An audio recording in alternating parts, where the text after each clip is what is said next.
Coming up in this edition of Southern Newsweek, duck shot near Waituna Lagoon could be poisonous from the lagoon's toxic algae.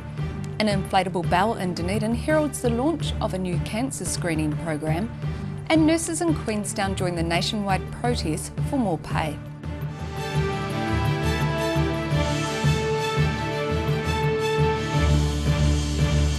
Hello, I'm Melissa Barton.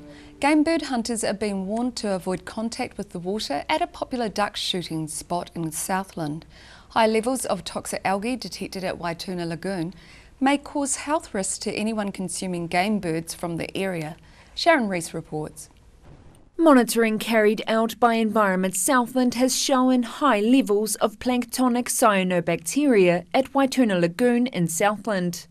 With duck shooting season starting on May 5, Environment Southland has advised hunters to avoid contact with the lagoon until health warnings are removed. In a statement, Public Health South Health Protection Officer Sam Mangai said, while there is still research to be done around cyanobacteria, there will be a level of risk to those who consume ducks or fish from waterways with toxic algal blooms. It was advised that consumption be limited to less than one meal a week and that the liver and other organs should be avoided, as this is where toxins accumulate in the duct system. Anyone experiencing health symptoms after contact with contaminated water should visit a doctor immediately. For more information, visit es.govt.nz. Sharon Rees, The South Today. And further news on that story, there's been a report of a potentially harmful algal bloom, also known as red tide, at nearby Arete Beach. A sample has been taken for analysis, and those recreating in the area are advised to avoid the bloom or seek medical attention immediately if feeling unwell. Dunedin has seen the long-awaited new bowel cancer screening program launched on Tuesday. The event included the public being able to explore inside an inflatable tunnel shaped like a bell. The southern launch of the National Bowel Screening Program. The Dunedin Octagon was host to a large inflated simulation of a human bowel today. The display was to help draw public attention to the bowel cancer screening program, which will save lives and prolong health for many people across Otago and Southland. Southern DHB clinical lead Dr. Jason Hill said all indications showed the cancer screening program would be a success. Southern DHB have some of the highest rates of bowel cancer in the world, particularly in women, and we have the highest death rate in the world from bowel cancer, in New Zealand from bowel cancer. So potentially this will have a significant impact for our community here. So we are very pleased to be the first South Island DHB to roll out. We're the largest DHB geographically, so it has its own challenges. But given the amount of interest we've had from the community and from the media, we have no doubts that it will be a success and we'll have very high participation rates. Over the next 2 years, 51,000 people aged between 60 and 74 will receive a letter inviting them to participate in the cancer screening program. However, Dr. Hill said that anyone else who was concerned about their health could contact their GP. There are many individuals out there who will be included in the bowel screening program, and that's fine, but there are many who aren't currently included in the program or over the age range for the program. It's very important that people are aware of their bowel health for any number of reasons, and anybody that's worried about their bowel health is recommended to go and speak to their GP. Those individuals who have a family history should also go and speak to their GP because there are already programs for them for screening and surveillance. He said there were some lifestyle changes that people could consider to help reduce the possibility of bowel cancer. There are some generic things people can do to improve their bowel health anyway, and they're simple things that everybody talks about: regular exercise, reduced alcohol, reduced smoking, and probably reduced animal protein as well, so reducing the amount of red meat in the diet. The first invitation letters for the screening are to be sent out this week. Rudy Adrian, The South Today. Nurses from Queenstown Lakes District Hospital rallied in Frankton on Tuesday afternoon with demands for the government to boost their pay. The rally was part of a nationwide union campaign to pressure district health boards to improve the pay and staffing levels for nurses. Because we care! Because we care! Lakes district hospital nurses in Queenstown making their messages heard loud and clear. Save staffing! About 10 people, including nurses and family members, took to the roundabout near the hospital this afternoon to get public support for their demands. Organiser Lorraine Lobb says the health system has been underfunded and that has led to understaffing of nurses. That's not enough nurses and midwives, and then there's the pay dispute as well, which is, they don't feel valued, and so we're out getting public support, and we've been doing this all over the country. She says it's a public issue. Funding of the health system is quite important, and inevitably the public are going to get the benefit. The rally is part of a nationwide union campaign to put pressure on district health boards to improve their pay deal for the country's 27,000 nurses, midwives and healthcare assistants. Last month, the nurses voted to reject the DHB's second pay offer. That was a 2% annual pay rise over 2 years, a $1,000 lump sum with a possible pay equity settlement starting on July next year. But nurses want a 10% pay rise. Lobb says national delegates met last week to decide on the next steps, including possible strike action in July. An independent panel has been set up by the government to help resolve the issue. If the majority of nurses vote to take industrial action, they will, unless the independent panel comes up with a favourable solution. Nurses began voting on possible strike action yesterday. Their ballot continues until next week. Nina Amso, The South Today. The Mid-Canterbury Vintage Machinery Club had a fun day out on Tuesday, grubbing up a paddock in preparation for a crop of barley. The South Today had a look to find out what it's all about.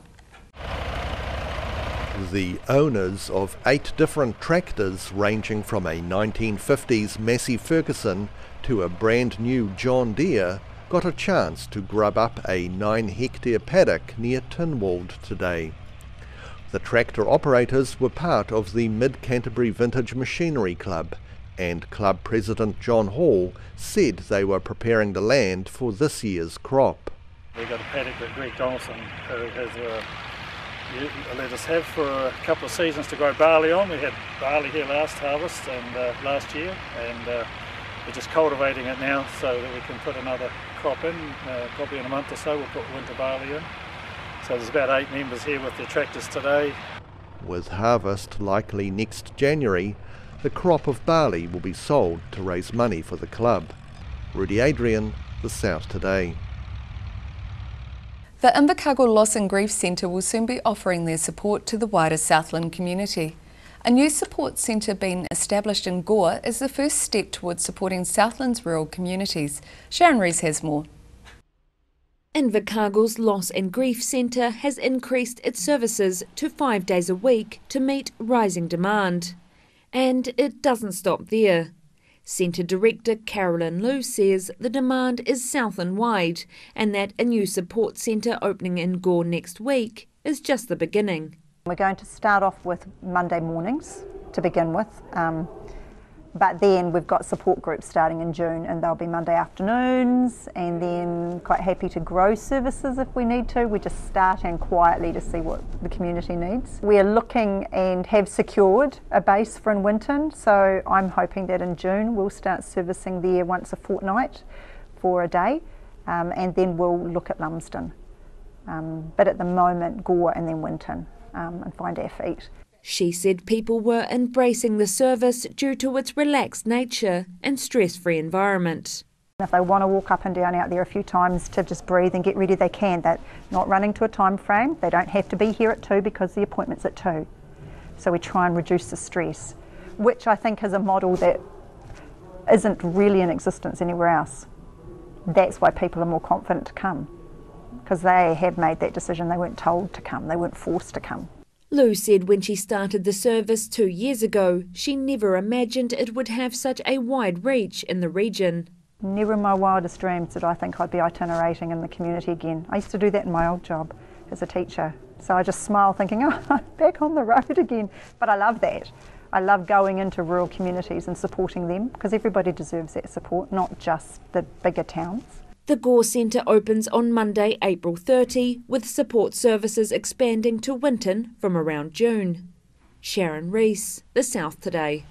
Still to come on Southern Newsweek, Dunedin's Hyde Street Party attracts over 3,500 revellers, and a new hotel in Queenstown has beds going for as little as $42 a night.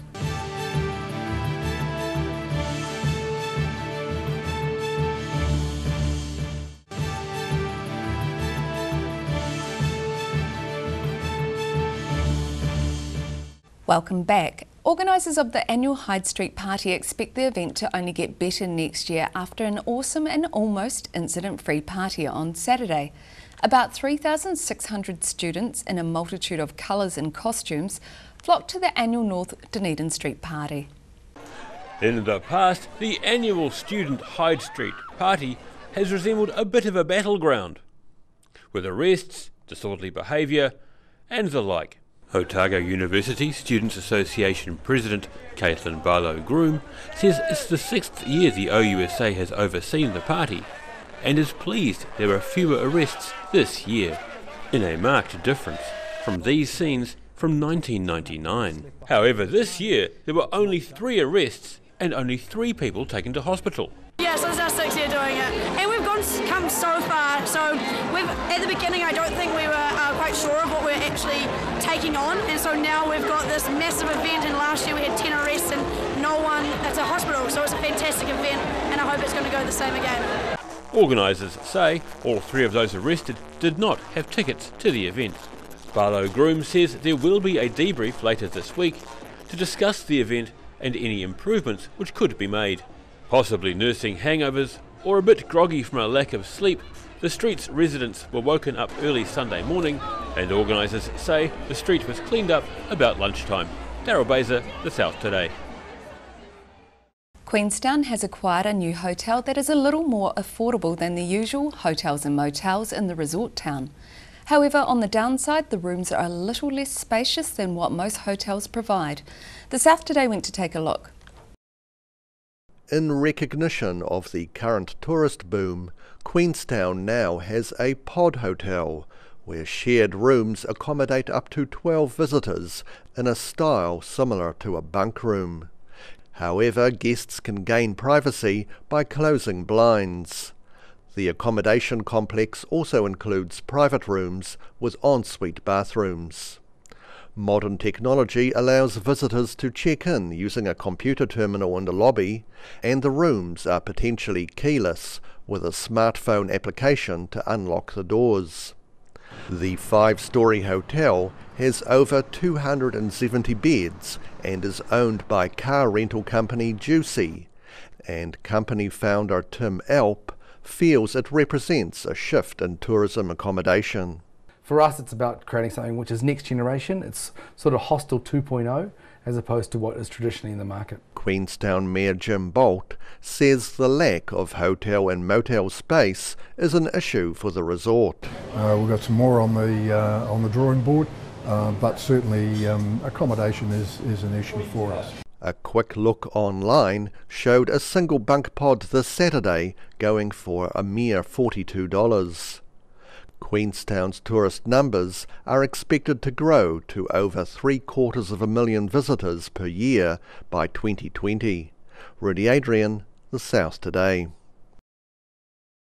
It had everything going for it: a bright blue sky, warm temperatures after a frosty start, and kilometre after kilometre of high country trails. But numbers for this year's Wanaka Trail Ride were down.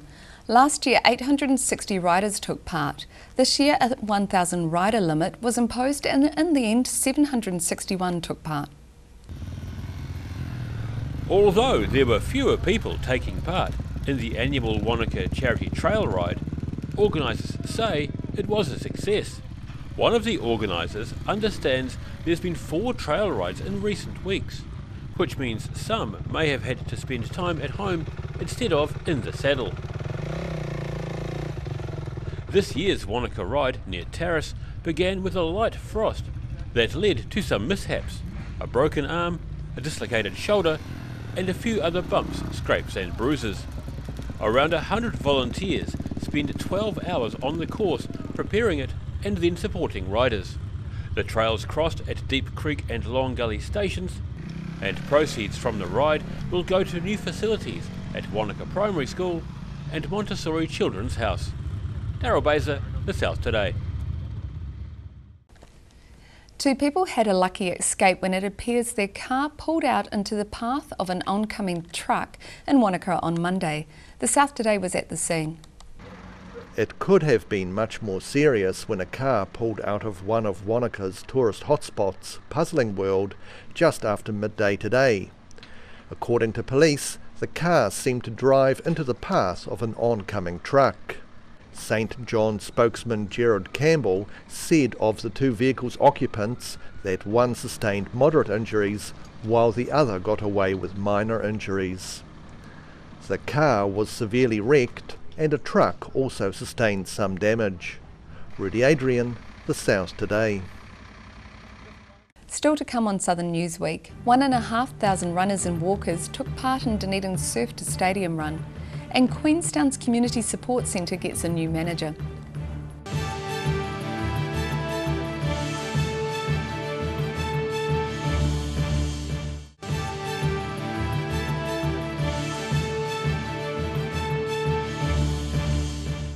Thanks for staying with us. About 1,500 runners and walkers took part in Dunedin's Surf to Stadium run last Saturday. This is the 7th time the 10-kilometre event has been held in Dunedin. The South Today jogged along to find out more. This year's run between Dunedin's main beach and the football stadium was done in the opposite direction to previous years and was considered a better way to hold the event. Despite the chilly day, 1,500 people turned up to travel the course past some interesting sculptures on Portsmouth Drive and culminating in a run through the stadium itself. While many took it easy, some went as fast as their legs could carry them, with Kurt Madgwick finishing first in 32 minutes and 37 seconds. The first woman was less than 4 minutes behind. She was Margie Campbell with a time of 36 minutes and 8 seconds. Rudy Adrian, The South Today. Gore sheep farmer Logan Wallace has been named the Otago Southland FMG Young Farmer of the Year. The Otago Southland Regional Final was held in Winton on Saturday, showcasing the abilities of young farmers throughout the regions. Sharon Rees reports. 8 young farmers took on a series of gruelling challenges at the Otago Southland FMG Young Farmer of the Year competition on Saturday. Today they've had 8 separate challenges, including an interview. They've done a bit of HR with a sponsor, insurance module. They've worked with some sheep, some carving a fake cow, and then also incorporated a bit of heavy machinery as well. They've got to sit down for a quiz for the agri-knowledge section of the contest, and from there we'll be able to figure out who's the Otago Southland champion this year and who will represent the region in Invercargill in the grand final. The event, known as New Zealand's Ultimate Rural Challenge, sees farmers from all walks of life competing to represent their region in the Young Farmer of the Year finals later this year.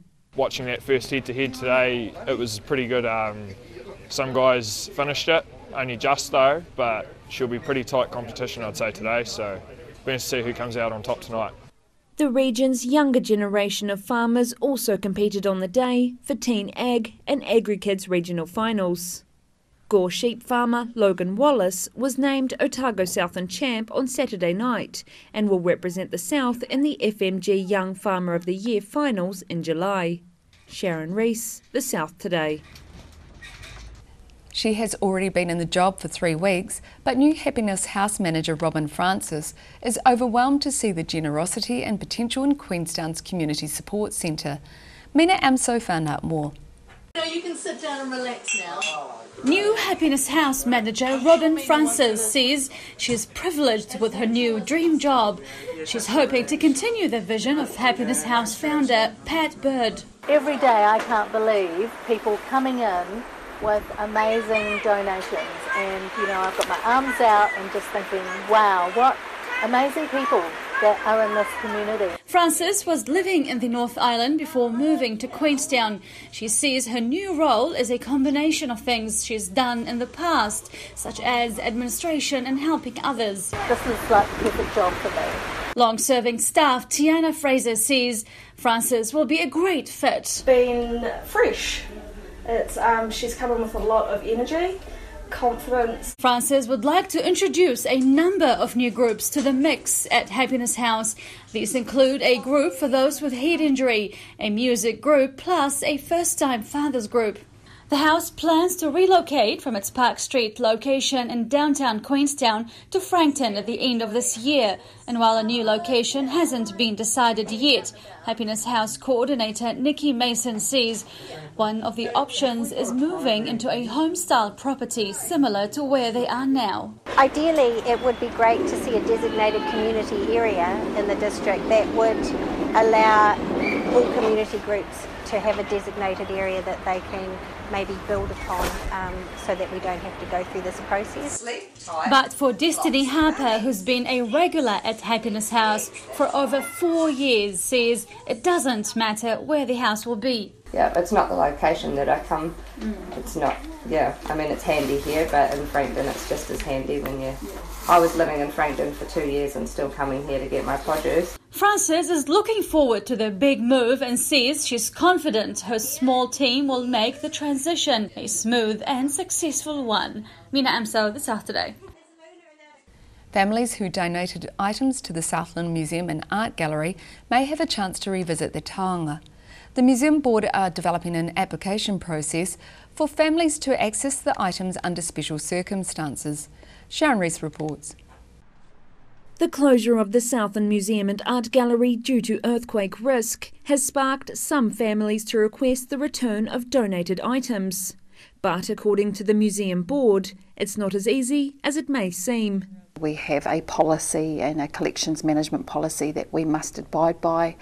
It is a policy that protects the collection and it is a formal process to de-accession an item from our collection and so therefore that's not as easy as just coming to say, hey, can I have that item that belongs to my family given and gifted to your museum centuries ago. Unfortunately that's not an easy task.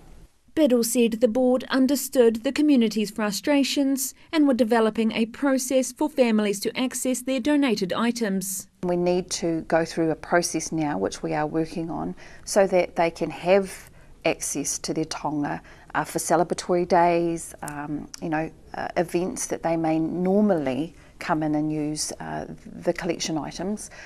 So we are working through a process with a number of people, and we're quite happy to do that with anyone, any family that have items within the museum, whether that be on loan or as part of the collection so that they can have access to them.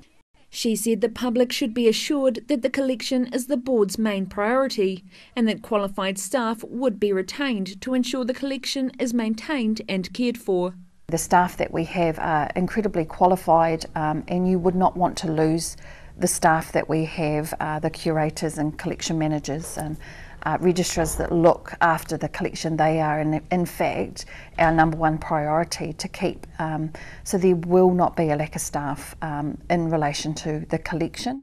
While the process for families to access items is still in its early days, Biddle said families with concerns should contact the Museum Board to discuss their options. Sharon Rees, The South Today.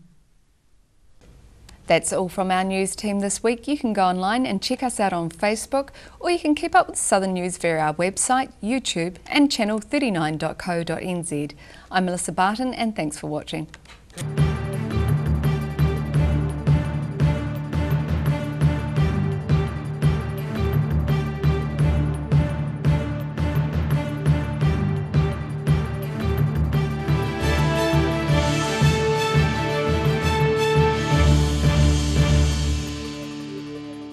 Supporting local content so you can see more of New Zealand on air.